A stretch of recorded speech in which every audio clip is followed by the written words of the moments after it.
fourth in a series of inquiries being conducted by the municipal council into the erroneous overtime payments made during the recent disasters. Also, as a result of those erroneous overtime payments, the council has chosen to take a look at overtime payments and how those payments come about globally throughout every city department within the city of Paterson. The first witness to be called this evening will be Ms. Donna Ivy, Human Service Director. Good evening, Ms. Ivy. Once again, the council wishes to express its gratitude for your patience and your willingness to take part in these proceedings. We do understand and recognize that they have gone through several days and often into the very early hours in the morning, so we're appreciative. At this time, Director Ivy, if you would just please state your name and your title for the record after your sworn. Ms. Ivy, please raise your right hand. You solemnly swear that the testimony you're about to give in this matter will be the truth, the whole truth, and nothing but the truth? Absolutely. Please, Director Ivy, name and title. My name is Donna Ivy, and I am the Director of the Department of Health and Human Services. And you please share with us the amount of time you've been in that role with the city of Paterson. Probably about 18 months now, year and a half. You could also share with the council your prior job experience. Okay. Let's see. I am an entrepreneur. I have my own business, Alvin Associates. I work with nonprofit organizations. I help them to achieve, or prior to this position, I help them to achieve their 501c3 status. I do board development. I've also taught at William Paterson University in the nonprofit management certification program. I also taught at Mayoral College in terms of social issues. I lived in Springfield, Massachusetts for a period of time, and I was the Springfield area director for the Department of Commonwealth, Department of Mental Retardation, and managed a $26 million budget. I have a master's degree and a MD with management major. Born and raised in Paterson, I was JFK. And I also went to Mayoral College, that's where I got my undergraduate degree, and I received my master's degree from Cambridge College in Massachusetts. Thank you, Director Ivy. Any of those prior employment positions that you mentioned already, were any of them considered exempt and or salary? Many of those positions I was a consultant, so I was paid based on the hours that I contracted for. Of those positions where you weren't yourself, you were actually, when you were actually considered an employee for those positions, any of those positions considered exempt or salary? You might be talking about maybe, I would imagine, a senior management position in the Commonwealth of Massachusetts. I guess it was exempt. I guess I got paid. I got paid my weekly salary. I did earn vacation time and holidays, you know. So I'm not real clear on your question.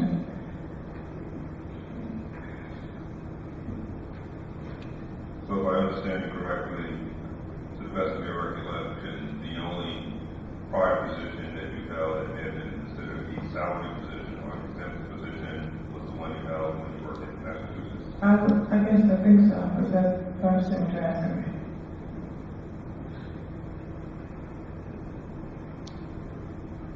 With regards to that position, at any time that you were to work, in addition to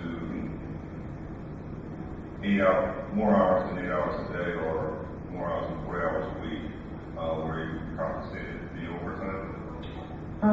That would be pretty much what I do here for the city. No, I work more hours and I am not compensated.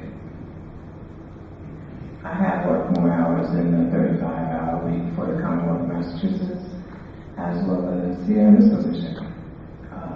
I can give you an example too, because after I started, Governor Towers had an emergency health situation, and St. Joe's, everybody had to respond to it.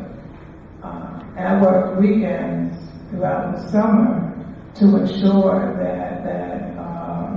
actually, the air conditioner in our unit kept breaking down.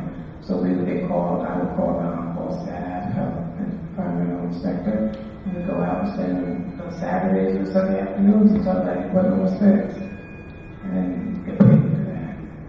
So if I understand you correctly, shortly after beginning in this position as Director of Health and Human Services, there has come an occasion where you had to put in additional hours. By that, mean hours in excess of your normal 8 hours, 40 hours, 35-hour work week. Absolutely. And when you put in those hours, you did not receive overtime. That's correct. We also had a health scare, a meningitis scare, and I was called in by the state. I'm obligated to respond. I was called in by the state to the district on a Friday, which was a furlough day. I did not get paid for that day, and I did not need to take a furlough day, which is considered a furlough day.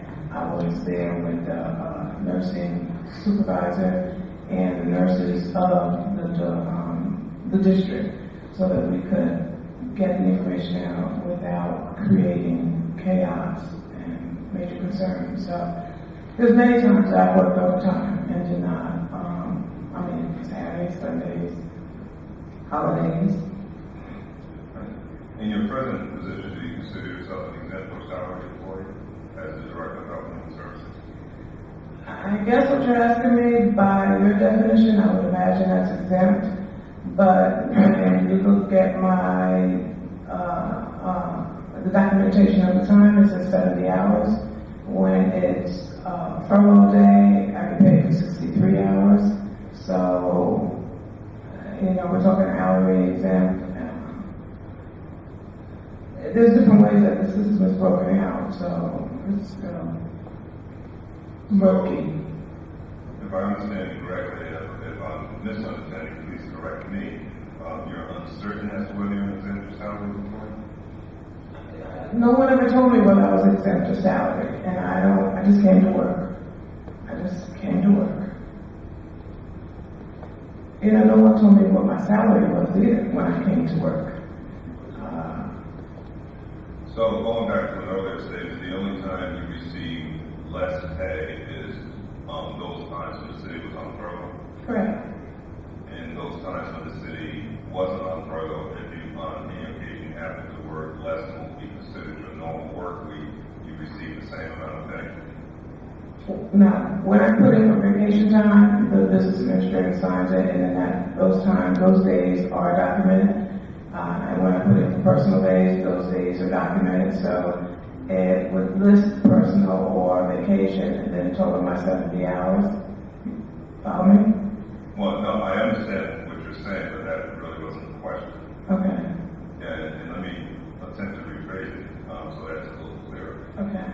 Based on your earlier statement, you said the only time that you receive less pay than you normally receive when the city was on furlough. Correct. Is that correct? Correct.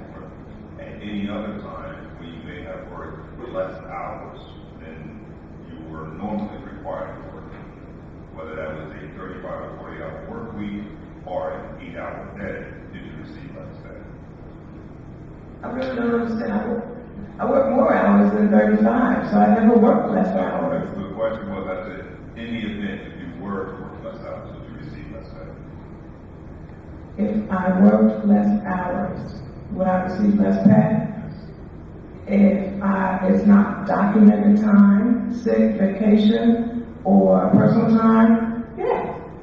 But if it's documented, then I would receive the same pay. So you're of the opinion that if you were to work less hours than your normal work schedule, that you receive less compensation as a result? If it was undocumented, I would imagine I'd be docked.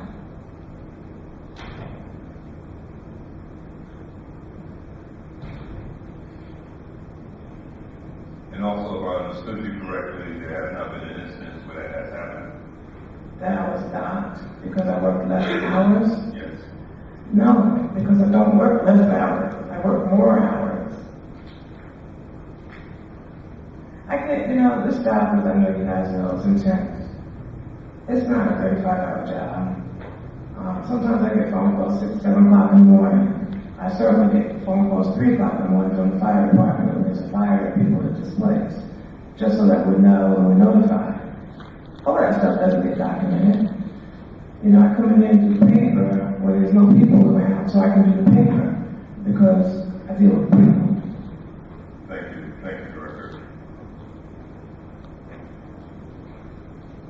Did you work during the recent disasters? Absolutely. And during that time, would you consider that work outside your normal work day and our work? What was required during a normal work week? Oh, yes.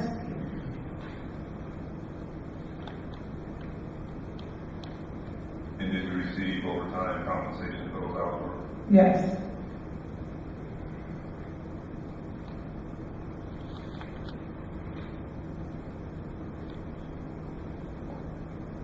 And the justification for receiving that overtime compensation? Following the process, following the instructions. That's what I did. I followed the instructions on behalf of not only myself, but my entire staff that worked the emergency. Okay, before you continue, Director Ivy, when you say following the instructions, could you be more specific as to what you mean by instructions and our process? Okay. The process is, from my understanding, once we're getting ready to be hit by an emergency disaster, in this case, Hurricane Irene, we really started working even before the hurricane hit, in terms of prep, and also press conference so that we can let our citizens know that a shelter wasn't going to be open in Paterson. They had to go to Bergen County Community College. That was open on that Saturday, so we wanted to let people know that they could go then and to make sure they took their medications and things like that.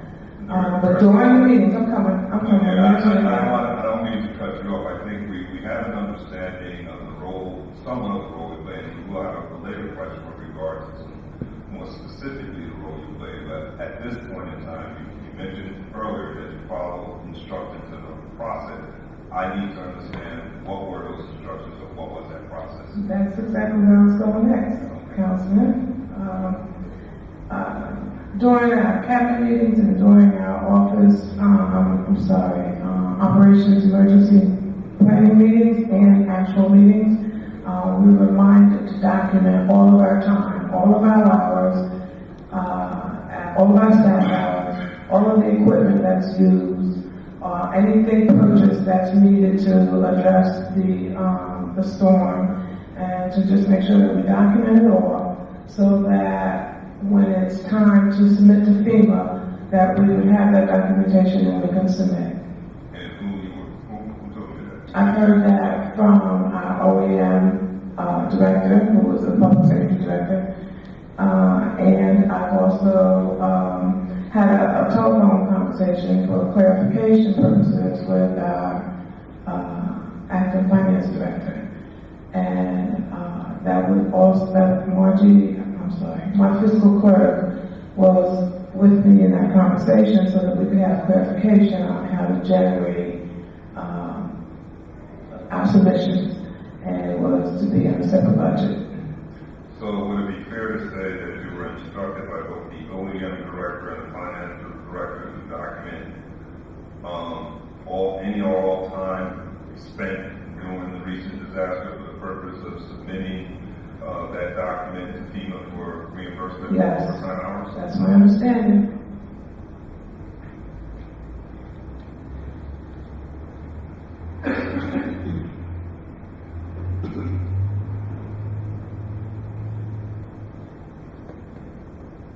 At any time during that conversation with the OEM director and or the finance director, did they indicate to you that you were qualified for overtime or any hours that you worked during the recent disasters? The phrase was document all of your time, all of your staff's time.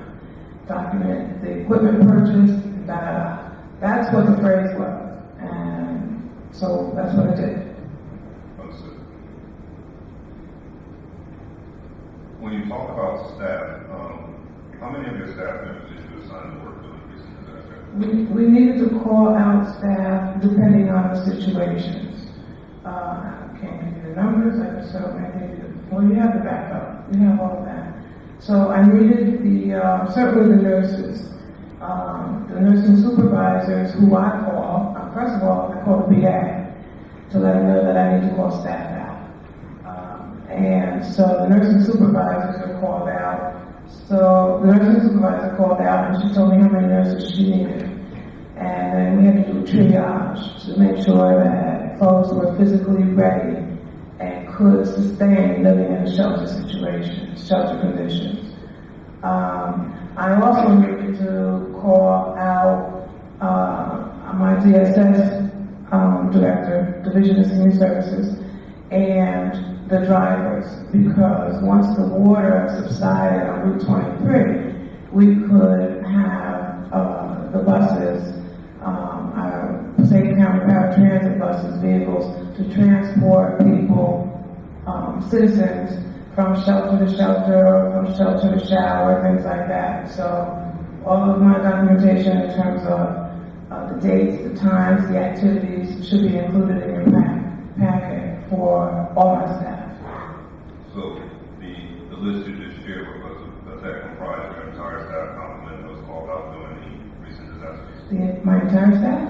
No, not your entire staff, the total number of people that you called in. Well, the health officer was also called out, and the environmental health inspector comes to the shelter to make sure that the food that's being prepared is the right temperature and so on and so forth.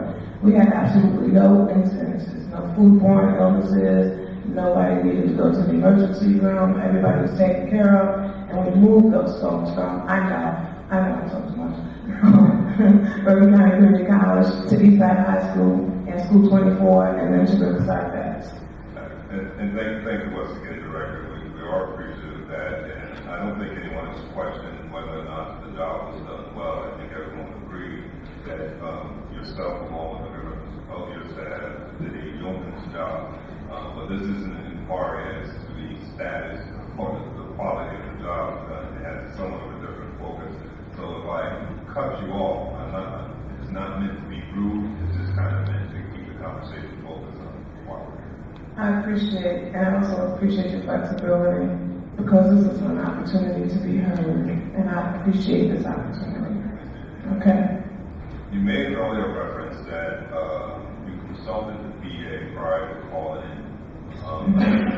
staff. Can you just share with us the gist of that conversation? It's very fast, very quick, and it's, it's either a call or if I saw him in the morning, I would give him an update of what it looks like we need to do. So we'd have that conversation, and I said, this is what I think we need to do, and he would say, okay. For the drivers, for example, transporting them, I don't know, I'm talking too much again. Well, it's real quick. Mr. BA, I need the drivers out here, I need them to get the vehicles, I got to transport folks to here, I got to get them out of Eastside High School, school's getting ready to start. Sorry, it's Labor Day, but that's the only day I got to do this, because they go back to work to transport the seniors. So that's, and then he says, okay. So was the call made to the business administrator, a call made in an effort to get overtime approved for these staff members? It's so fast-paced, that's not the language. I need you to know that I need to call the staff out. I think that's like an assumption based on the system that we have. Well, let me ask you this. Okay.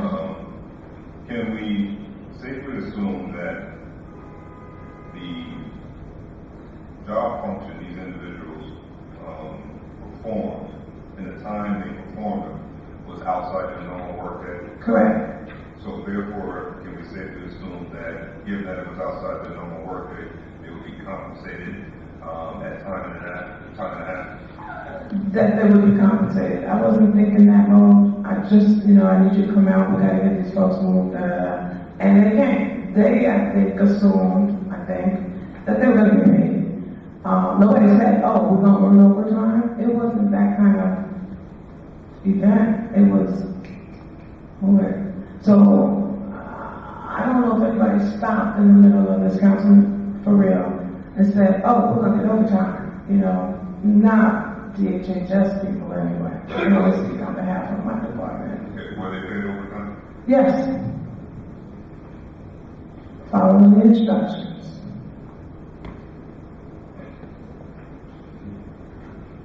But we're unclear as to whether or not that you received prior approval from the VA to bring these staff members in. All at the end of the conversation was yes. I wouldn't bring them in if I didn't have a yes. So he gave approval to bring them in, but there was no conversation as to whether or not they would be compensated at time and a half. Correct. There was no.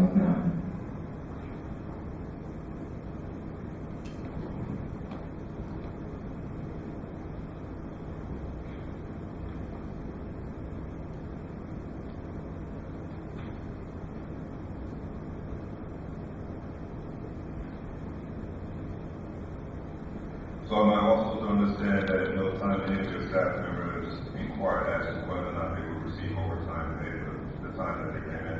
They did not.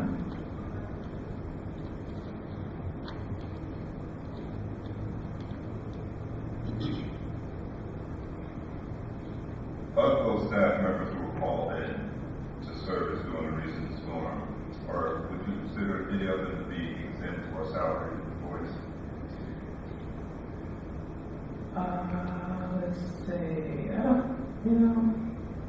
All of those employees are in the union. Does that help?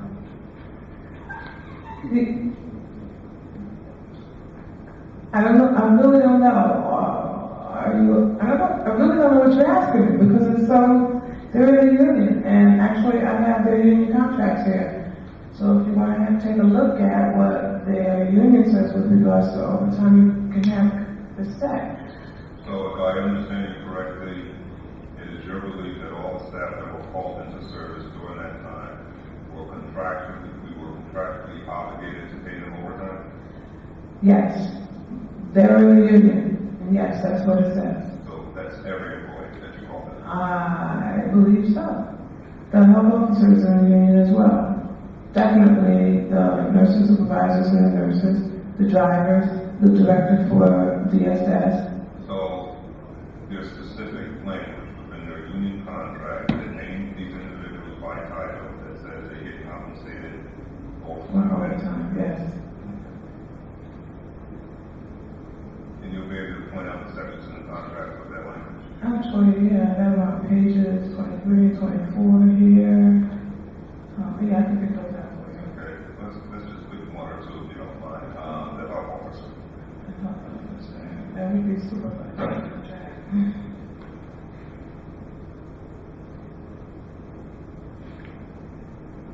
23 and 24, and overtime starts on the bottom. You want me to read it? No, actually, Sarah, if you can just make a copy of the page that the director is referring to, we're going to mark that exhibit, I guess, IE or I1. This is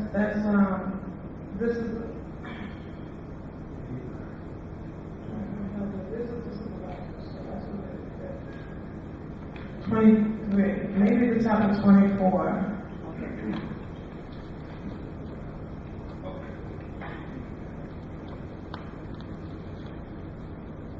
Oh, I'm sorry. We're just going to allow her a little time to do that. Drivers is 24 and 25. Okay. Well, it's not correct. I'm really only consider those employees that, by definition, are considered exempt or salary.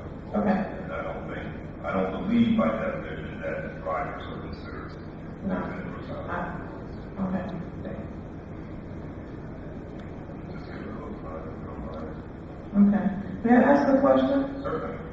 I didn't get to do my opening statement, so can I do it in closing? If you so choose. Thank you.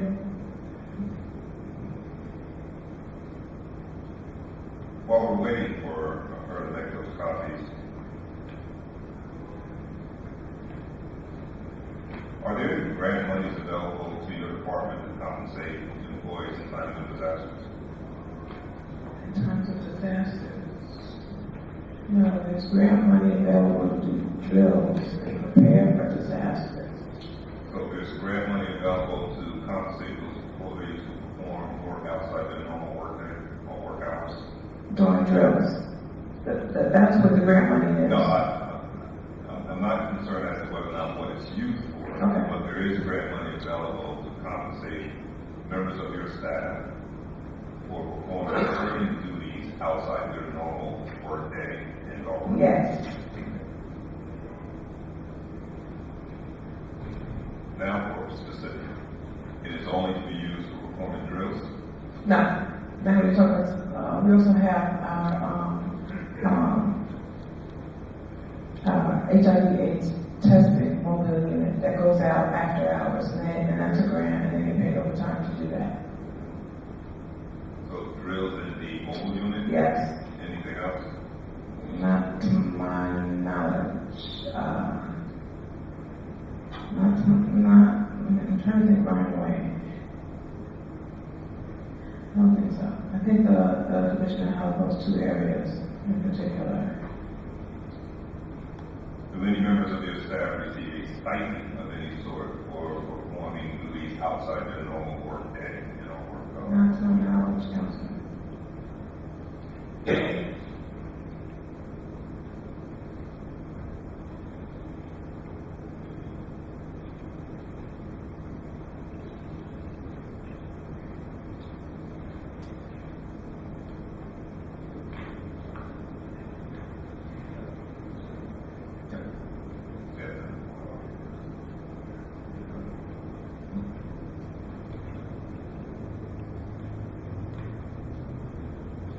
Now, on some of those days that you were called into service as well as your staff, those days, on some of those days they were furlough days, right?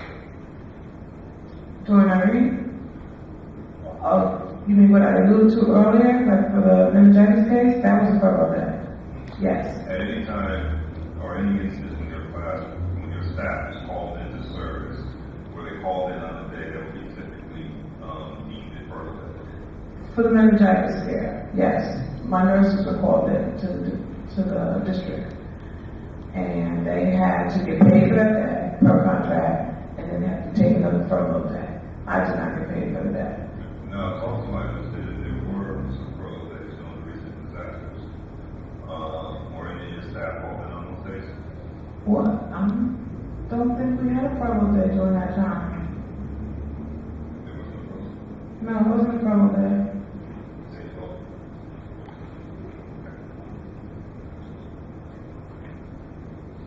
No furloughs. Now, I also understand, and please correct me if I'm wrong, that you did receive overtime compensation for the work that you performed during the recent disasters. Correct.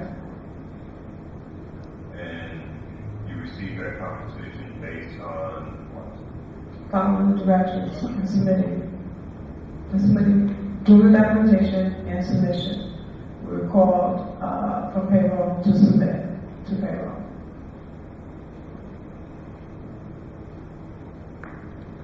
So you didn't question whether or not the compensation you received was allowed based on your salary position because you were just simply following directions given to you, if I recall correctly, the OEM director and our finance director? And payroll calling for the second, for the payroll. Yeah.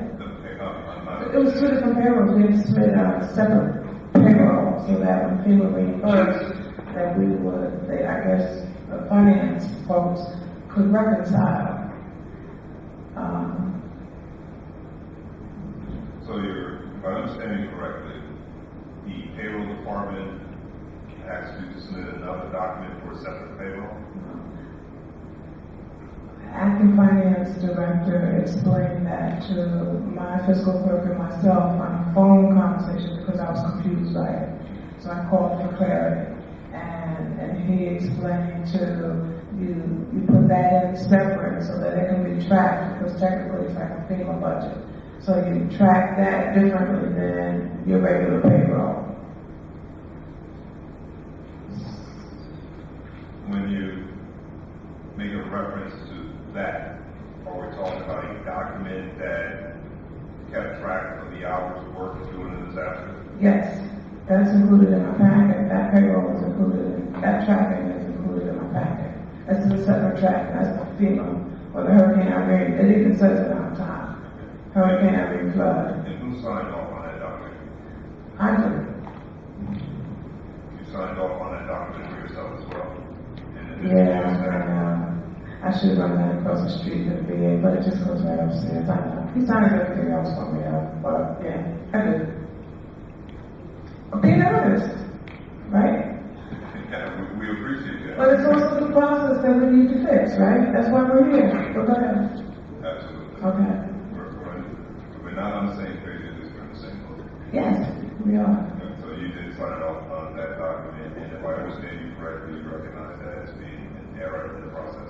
Correct.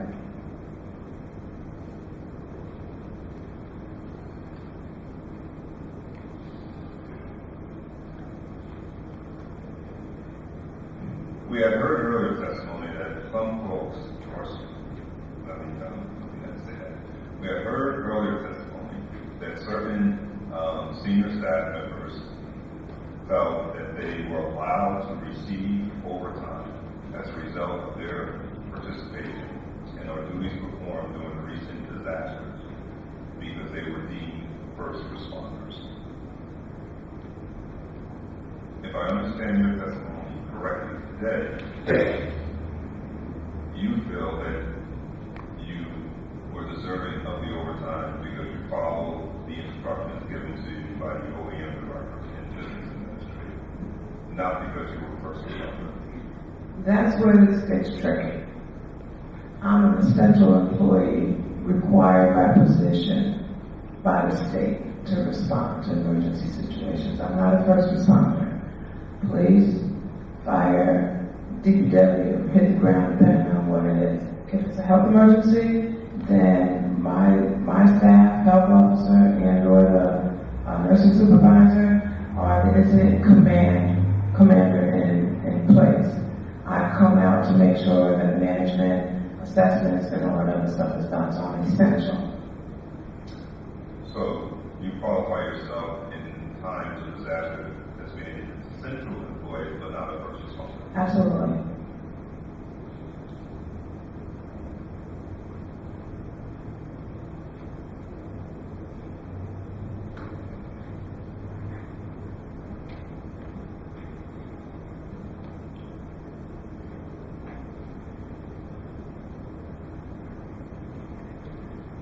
You also gave earlier testimony that said that, to the best of your recollection, at no other time did you receive overtime pay for additional hours that went beyond your normal work. You didn't ask me that question. I did. You did. I did during the March flood. I was working the shelter, and actually I remember that very clearly because I was spending my birthday in the shelter with the residents that needed to be sheltered at Riverside Vet. So, yes, I did. So you received overtime Yes. in March? No, I didn't get it in March. I don't know exactly when I got it, maybe like May or something like that. But I did for that flood. Other than that, no.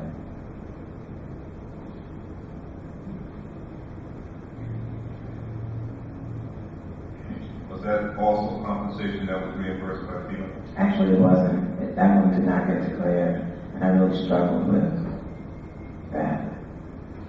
So if you'd like, I pay it back.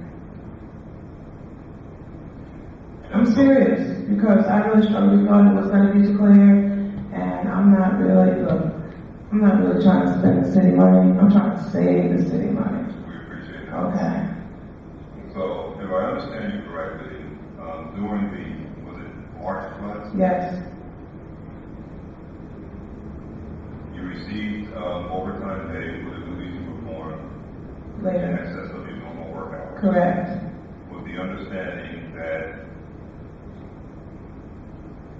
an application was going to be made to FEMA to declare it an emergency so that the city would be reimbursed. Well, no, that's not the understanding. It was a document, and then my fiscal clerk said, "Oh, you need to submit this." They want the submission, and it's like the system. I'm like, I don't know. I really went back and forth with that. I'm just trying to understand. Following the process again, not the finance director, he didn't tell me what, wait, back up. Again, separate payrolls. Document separate payrolls, document your hours, document your time. And that's what I did. And then payroll shared with my fiscal clerk to submit. And that's what I submitted. Okay, once again, so I just want to be clear that I understand what you're sharing with us. During this time, once again, you were instructed by someone, a little unclear as to that someone was that. Is that a correct assumption? Leading up to the flood, we're told to document. Okay. All right. So Can you recall who told you to document? that would be at a cabinet meeting again. So I don't know. I don't know if it was the same parties. I recognize that it Okay. happened back in March. Yeah. You may not know. However, I think we could agree that someone told you to document the hours. Yes. All right. That was put in during that time of that particular disaster. Correct. Okay. And they told you to document those hours for what purpose? Well, in the event that it was going, that's the language, in the event that it was going to be declared. In the event, yeah.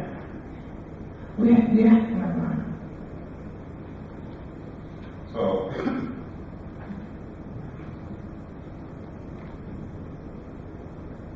if I understand you correctly, you were told, instructed to document the hours in the event that that particular disaster would be declared an emergency by the state or federal government. Right. And if so, then the city would then submit that documentation for reimbursement. Correct. That's the process. Correct. Is that a fair statement? Correct.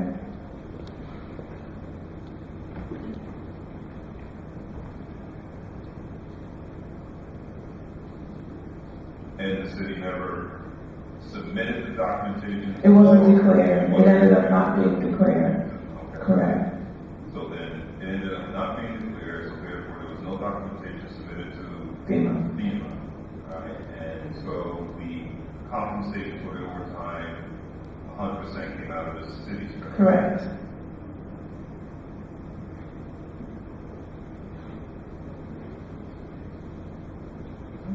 And the reason? Sorry. And the reason that you were deemed eligible for the overtime at that time was based on your essential employee status or some other status? No, it would be essential. It would be essential. I would go to the shelter in the morning, check on folks, Red Cross thing, work, and then after work go to the shelter and make sure that people receive their meals on time and troubleshoot and also process referrals for them so that they can get their lives back together. So I think that's essential. I think. Director, are you required to use the time track system? In other words, are you required to punch in and out? Am I required? No. Do I remember? I don't remember to punch out. So like 10 o'clock, 11 o'clock, I don't punch out. Am I consistent with it? No. Who would be considered your direct supervisor? The VA. At any time when you're employed, were you instructed by the VA to use the time track system? No.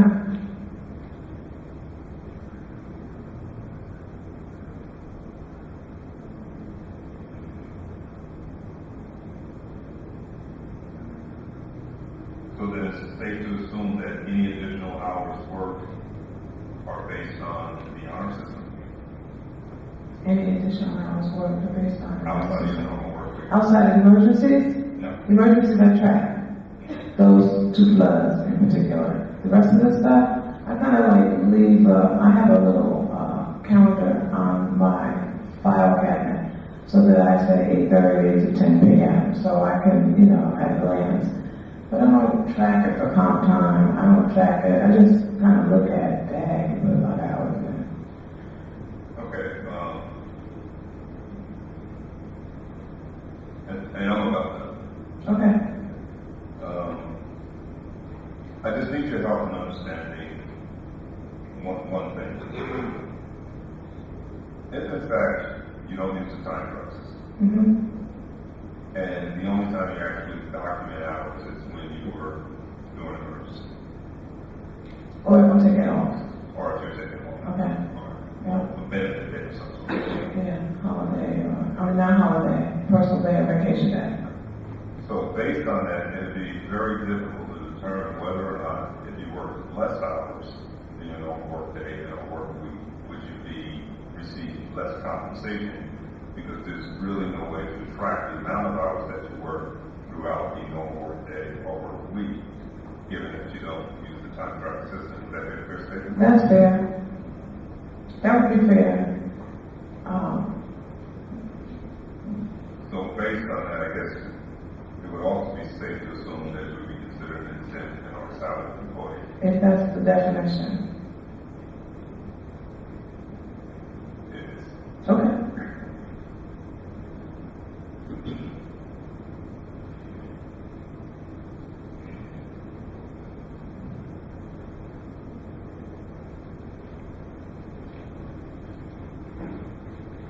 Just give me one more slide. Just Okay. give me some. Thank you.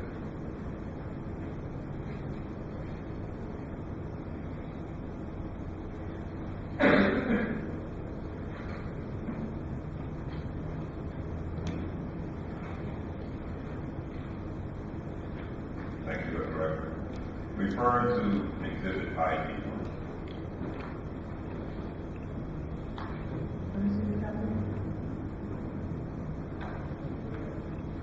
Okay. You shared this document with us based on an earlier question with regard to providing us with documentation that clearly stipulates that the health director, in this case, should receive overtime for the hours worked in excess of a normal work day and no work week. Could you just point to me within this specific document where it states that? The overtime on the bottom of the page. But where does it state the health director receives? So this is the supervisors union, the health officer and the division of senior services directors. This is their union. This is the supervisors union. So this is out of that. So overtime is defined as work. So it would be fair to say that there's no specific language that points directly to any particular title in the contract that states that the particular title, whether it's health director, nursing director, or None of them are listed service like that. director, Correct. will receive overtime. Correct. Is there any document that exists that states clearly that the health director of health and human services receives overtime? Not to my knowledge.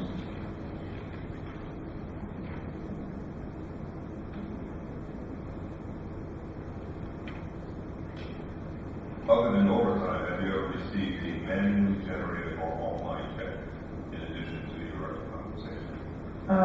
Maybe travel reimbursement, which came through a grant right away. I was mandated to go to DC to 2 meetings actually. So, yeah, probably 1 or 2 of those. And my final question before I open it up to my colleagues, if it's determined that the overtime compensation you received during your tenure with the city was paid in error, would you voluntarily reimburse the city for those payments? Absolutely. Thank you, Director. That's all the questions I have at this time. I will now open it up to the floor, starting on the right, Councilman Ford. Thank you. Madam Director, just one question. As we had the dialogue with regards to the tracking and documenting of time, I believe the phrase you used was to document your time and that of your staff. I'm not so sure it's clear to me. What did you understand that to mean then? Meaning, was there a separate process for documenting all we had time for hurricane? And was it different and separate and apart from reporting your hours for payroll process? Yes. Two different payrolls. Yes. 2 different payroll? Correct. One was Hurricane Irene payroll and the other one was regular payroll. So documenting our time through the work that we did throughout Hurricane Irene was told for us to do, and that's what I shared with all of the employees that I called out, and they did so. So that was payroll, and finance to a separate payroll for FEMA-related payrolls. But the city only has one payroll system, right? Mm-hmm. And your salary is reported on your W-2 or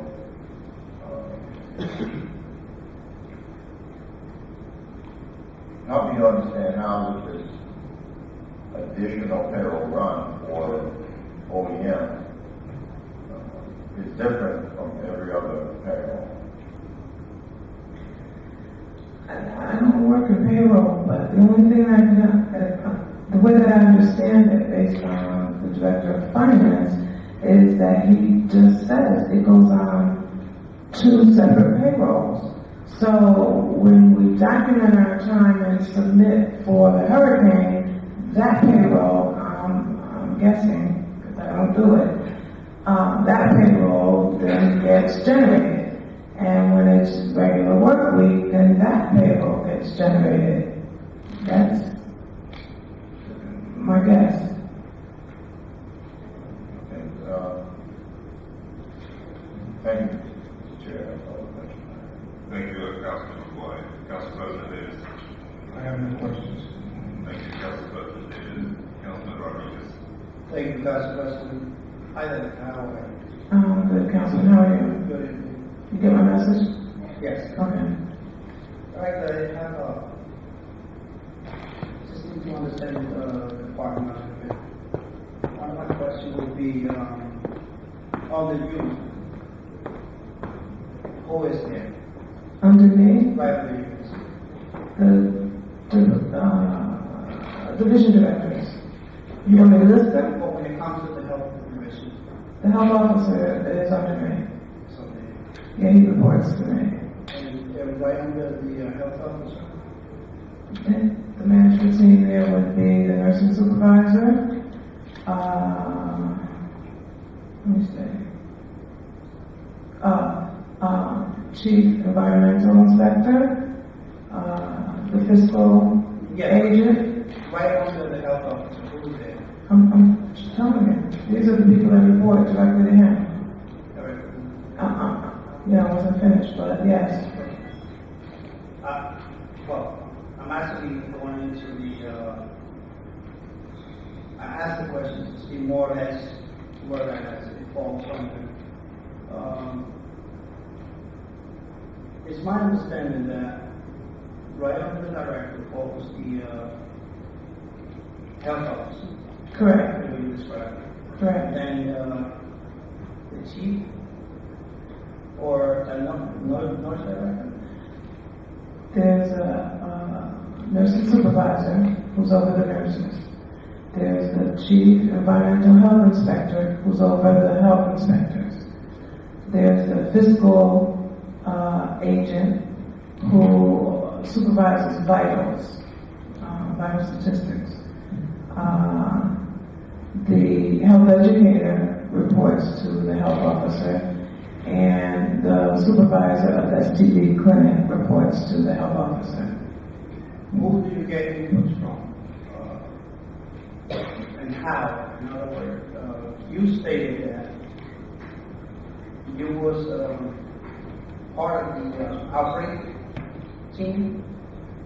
Did the state call you for such? Oh yeah, no, the state calls the nursing supervisor. The relationships are powerful.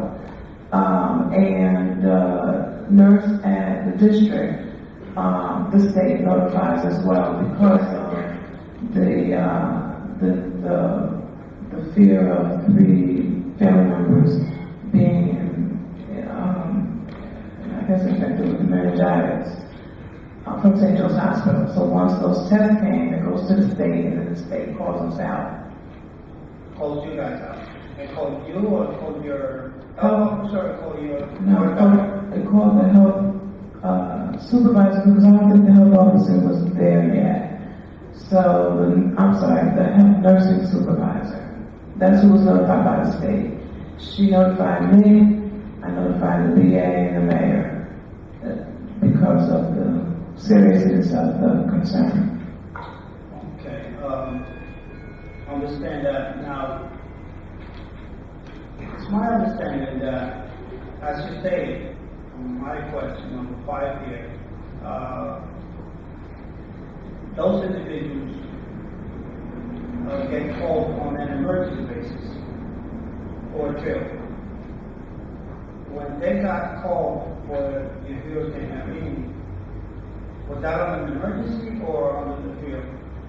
No, that was emergency. On the emergency. Yes. Okay, all right. But then, on an emergency, well, they call on the drill.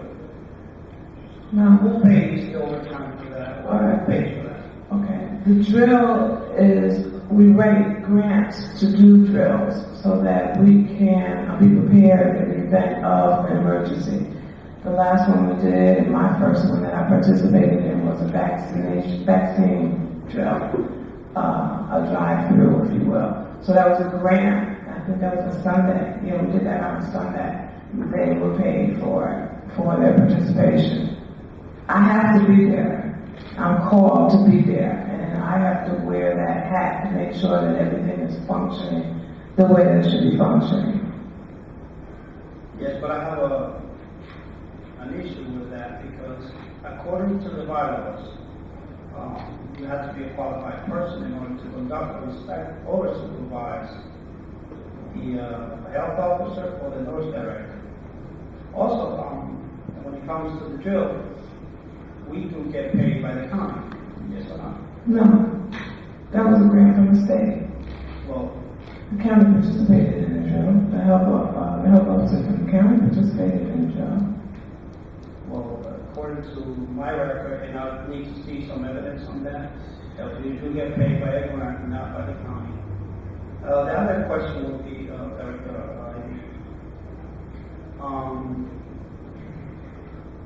how many individuals will call within the health department to come and work for the emergency relief council?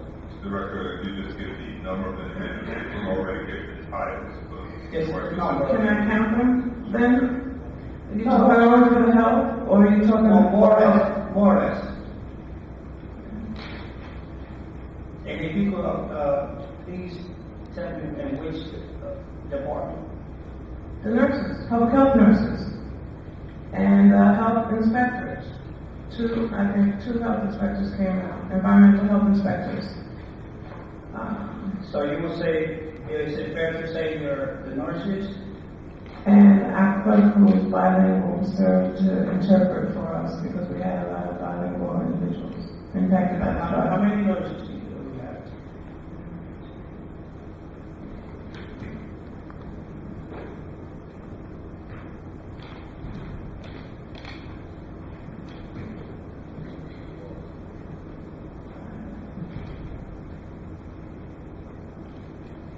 Five nurses. We got 5 nurses. Mm-hmm. How many would you say that was called? 5 nurses were called out, but not every day. The first day was the biggest day because we had to do triage. And we set that up at 60 Temple Street in the conference room so that people that were medically fragile, that they could do a medical assessment of them to ensure that they would be okay, like on staying in a shelter. Right. So your nurses were called, and would you say that they got paid overtime? Yes, they were paid. I'm sorry. How were they compensated? They're part of the payroll package that we submitted. They got paid for their time. They got paid. Yes. Director, it's my understanding that the health officer, the nurse director, which we have the acting nurse director, and our nurses do get a stipend on their paycheck to respond for emergencies like this. Now, were you aware of such? Yeah, That's something. okay, that's apples and oranges. Well, That is a now, grant. let me be clear, Okay. because I want to mix the apples and the oranges. You know? Okay. Do you understand the department? Are you And the asking, structure of such? do I understand my department? Yes, the Department of Health, The Division of Health? I think I do. the Division of Health, yes. You think you do? Oh, yeah, I think I do. Have you ever heard of bioterrorism? Yes, absolutely. I know where you're going. Yeah, I do. Okay. So, were those funds utilized in order to compensate our nurse and our department personnel that we utilized to use our emergency response? Now, that, because that grant is designated to those, and this is what I inherited, that grant is by state designated to have those nurses on call for such emergencies. We have 6 shared service agreements that we respond to with the 6 towns. So if there is an emergency, whether it be bioterrorism, they don't call it that anymore, but whether it's bioterrorism or not, they go. Director, I need to see those documents because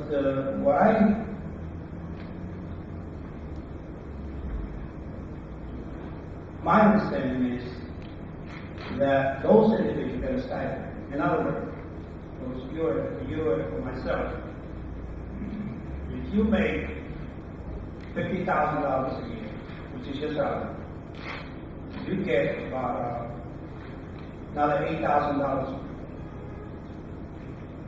stipend for such events. Therefore, your salary per year will be $58,000. So when your paycheck comes every 2 weeks, it's based on a $58,000 check or salary. I believe you're correct. Not 50. Therefore, it's not the way you described it to me because the fact that it's not there, and you're telling me that you can only utilize those funds on a certain times. But if you join that power and a weekly basis, that means you are being paid for emergency. Like such we encountered a month or 2 ago. Councilman, the funds are not separated like that. They're not. No, they're not. They're within the budget to pay our nurses and our under the bioterrorism grant. It used to be called the links. Correct. Absolutely. Now it's called the bioterrorism. Correct. Well, So I just need to understand. I need to a clear understanding why, where your department paid overtime, when your department, from the health office all the way down the line, do get a stipend to respond for such things. It's there. If we get a mosquito issue here in the city, and they need to be called now, they have to come, and they're already being paid for. We, the city, shouldn't write another check or give them extra overtime hours because under the bioterrorism plan or grant that they will be giving within a year is clear stated. So, Director, I have an issue. One of the issues is that I need to be clear on the way you respond to question number 5. When you said that we do have grants and it's only to respond on mobile units for testing HIV, to go out there and follow up with seniors and their high blood pressure and so on. You did not say high blood pressure, you say HIV testing. testing. Mhm. I don't think that those are the grounds that we are talking. I think the ground that we are basically doing the fact-finding here is that why your department, your health department, got paid overtime. I'm not so much in And your papers, when you submitted, as you stated on question number 18, that you signed it, and you knew that you were supposed to give it to the VA, but it's just across the street on now.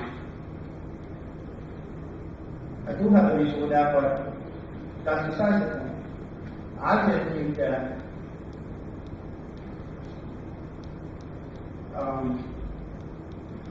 the administration should give you the benefit of the doubt of telling you how much your salary was if you are a comp worker or a union worker. They should have given you some sketch or schematic from the health department and the amenities that come with it. I am in trouble when I see that our Health and Human Service Director is not aware of what the health department division is. I am Because aware. I'm going to ask you another question.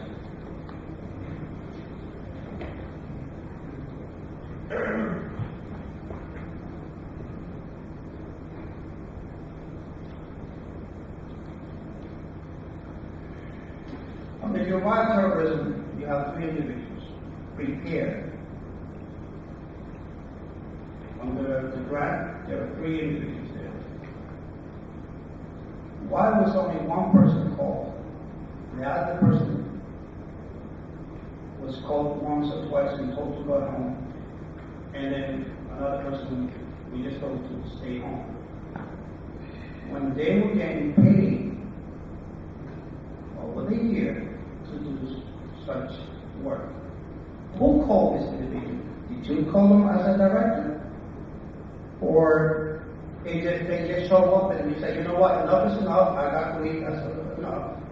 I just need to know, I need some clarity here, how these people were either called, handpicked, or how did they work these hours?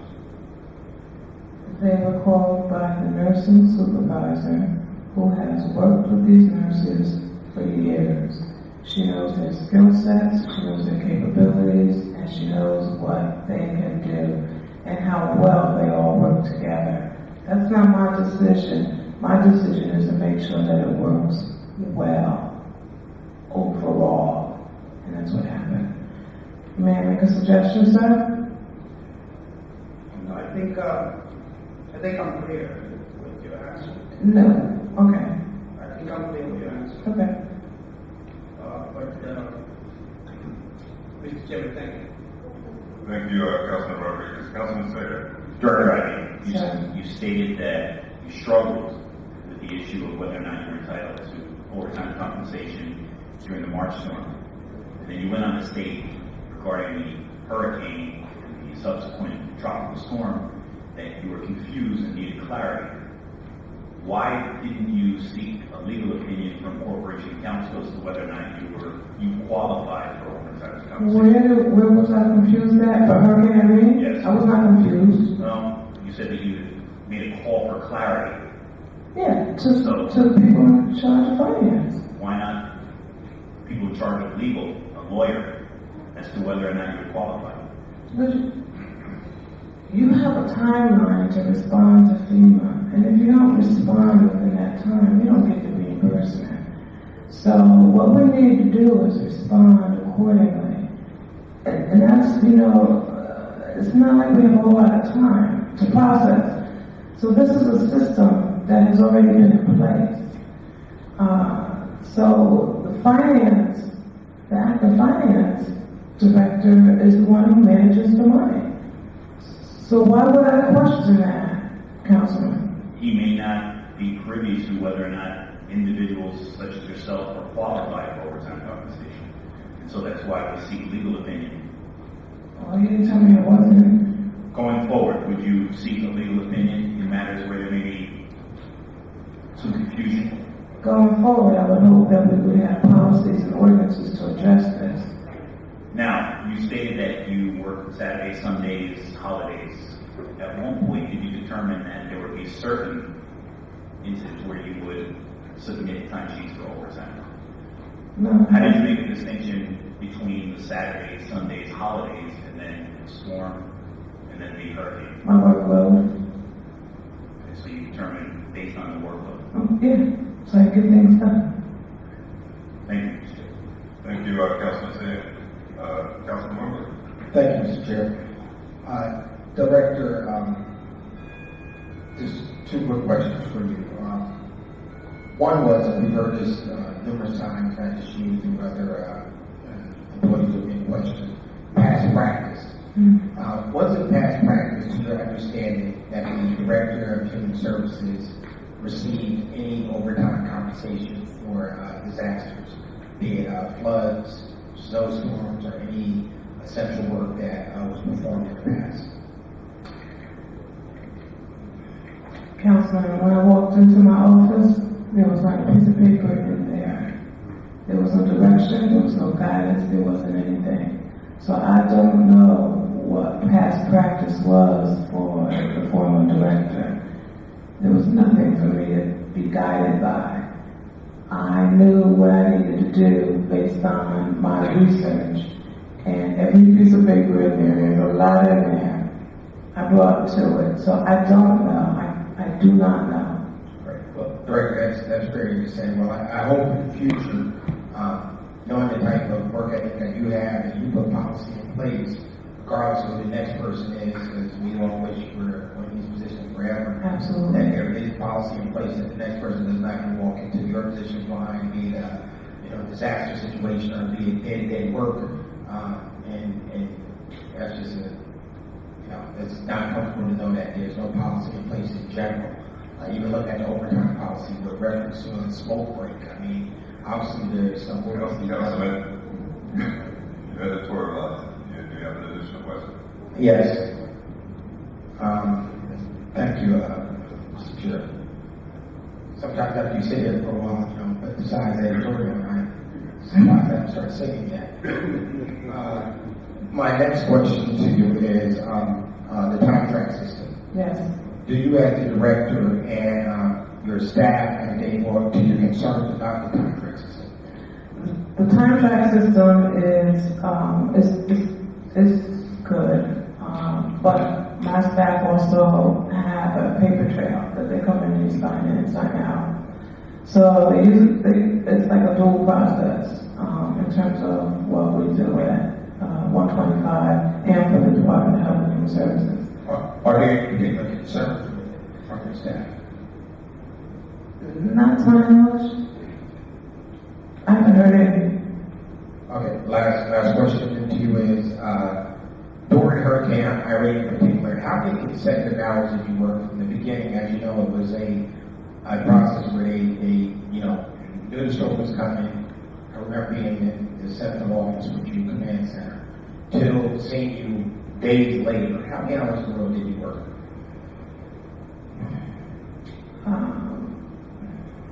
I would easily say over 100 because my hours started 7 o'clock in the morning talking to Chairman, providing an update for Department of Human Services, as well as state troopers, as well as regional Red Cross folks. So it started very early. So I would venture to guess well over 100 hours. Thank you, Director. Thank you. Thank you, Councilman. Director, just two brief follow-up questions. You had stated earlier that you're considered an essential employee. And if I understand you correctly, that's part of the justification that you feel that payment for overtime is warranted. In this instance. I'm sorry? In this instance. In this instance. Based on your job description, does it include the language essential employee, or is your understanding based on when you were interviewed for the job or through the conversation or direction you received from your direct supervisor, the VA and or mayor, there was an understanding that part of your role as the Director of Health and Human Services, you will be considered an essential employee? I didn't have that conversation. I know what a Department of Health and Human Services director is required for city as well as county. But that didn't happen. I was appointed. I wasn't interviewed. I was appointed. So would it be safe to say, based on your understanding of the role of the Director of Health and Human Services, the definition of essential employee would apply? Yes. So then it would be safe to say that being an essential employee would be a normal function of the job?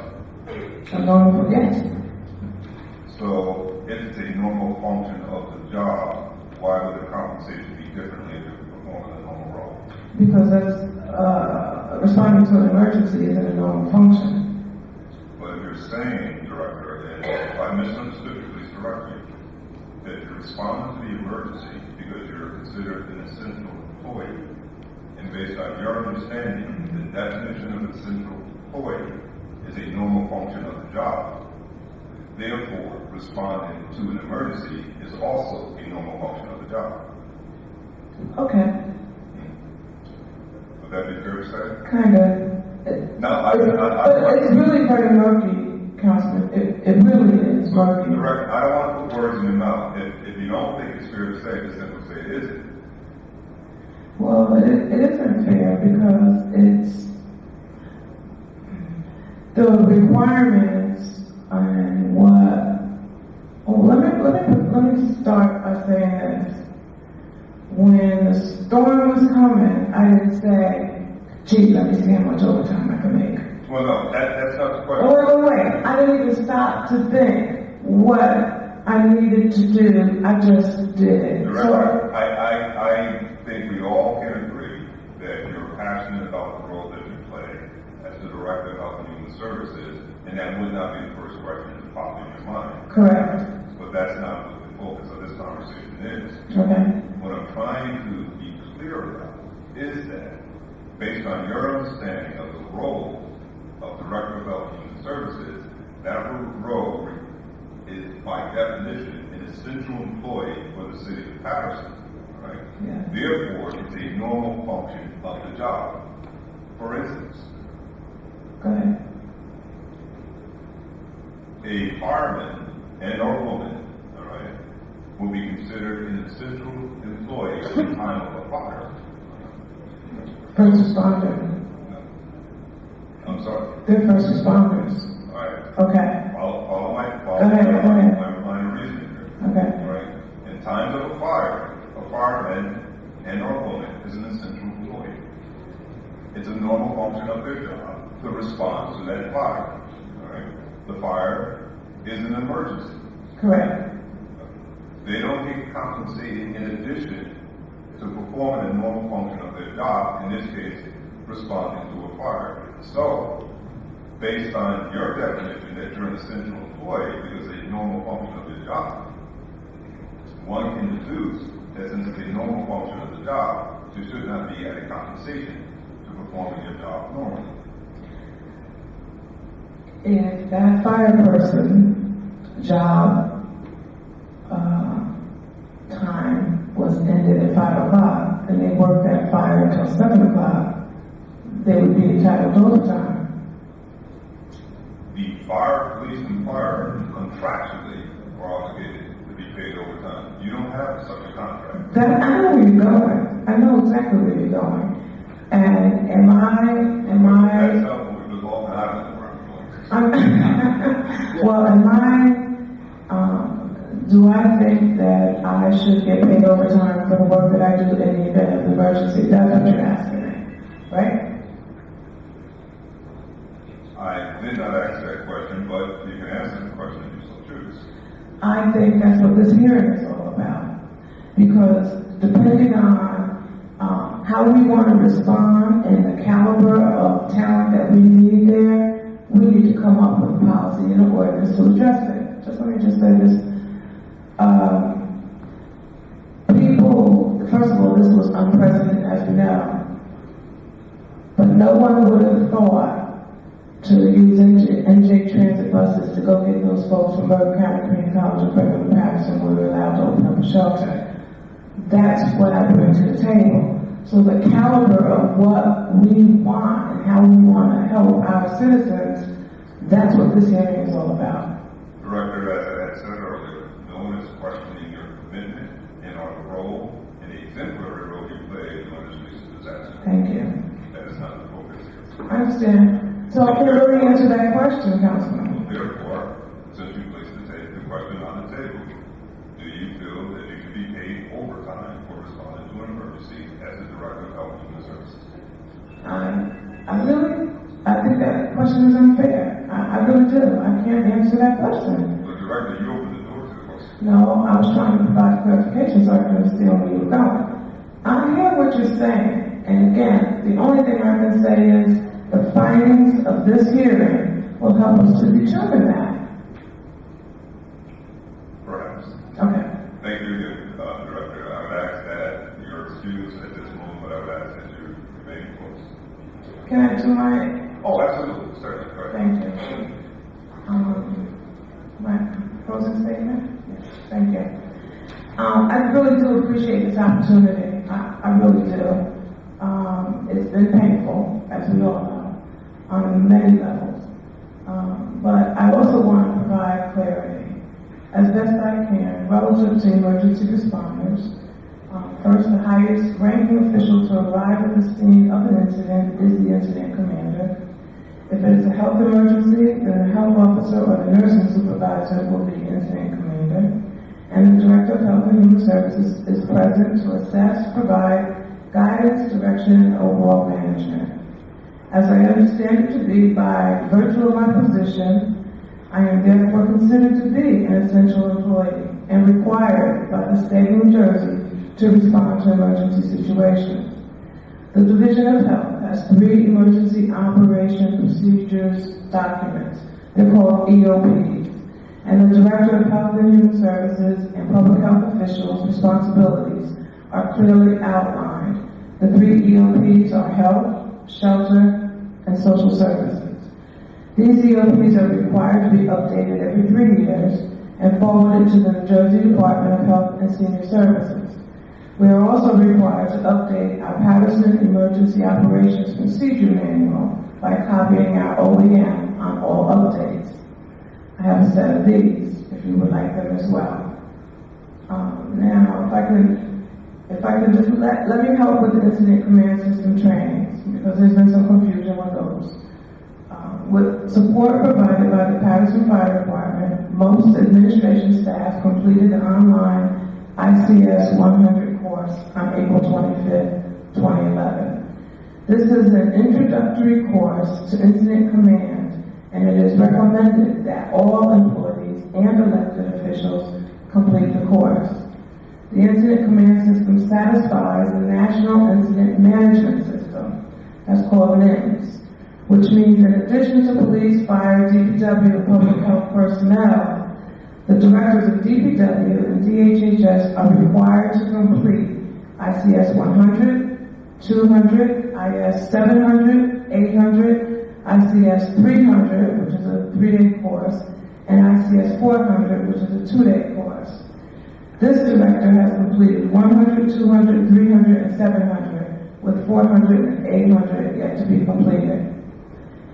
This information is important to this process because we need to understand that if a municipality does not have the required number of employees meeting the NIMS core requirements, then the municipality is not eligible for FEMA reimbursement once a disaster has been declared. Paterson's OEM reports our numbers annually to the feds, and we meet FEMA reimbursement eligibility requirements. In the materials that I have submitted, my package, I have included the DHHS staff and the ICS NIMS course completions information, so you have that information. I have heard from citizens indicating that FEMA was our problem. That is not the case. Once a disaster has been declared and having met the federal guidelines to apply for FEMA reimbursement, we must then adhere to a timeline that is designated by FEMA to submit our reimbursement application. Once reviewed, FEMA authorizes a reimbursement payment of 75% of the approved expenditures. If we don't meet that deadline, we eat the whole cost. I say this with great, great, great pain, and many of you know this. I mean, this has been painful. We could have done this better. The exploratory process could have been done in a joint effort. There was another municipality that had a similar issue. They made the newspaper for maybe one article. They handled their business within the confines of their state. They never hit the paper again. Yes, there are systems that need to be fixed, but those systems have needed to be fixed for many, many years. We have had at least 7 floods in the last 8 years, with at least 4 of them being declared. The same system that this administration inherited in July 2010 was indeed the existing system. I believe some good will come of this, as it must. My prayer is that the legislative body and the administration form a committee to look at the gaps and close them up with policy and/or ordinance. I will volunteer to serve on that committee. I would suggest to us all that we forge ahead sooner rather than later, because March and April are coming, folks, and unfortunately, that is our flood season for Patersonians living in the 1st and 2nd wards. We have an enormous amount of work to do, and we really need to get busy. I again truly thank God to have this opportunity and to finally be able to share with us and hopefully provide some clarity in my testimony. And I hope that as we move forward, we can now initiate the healing phase. Thank you. Thank you, Director. Once again, I would ask that you just will remain close. Also, you can please ask Mr. Charles Thomas to join us.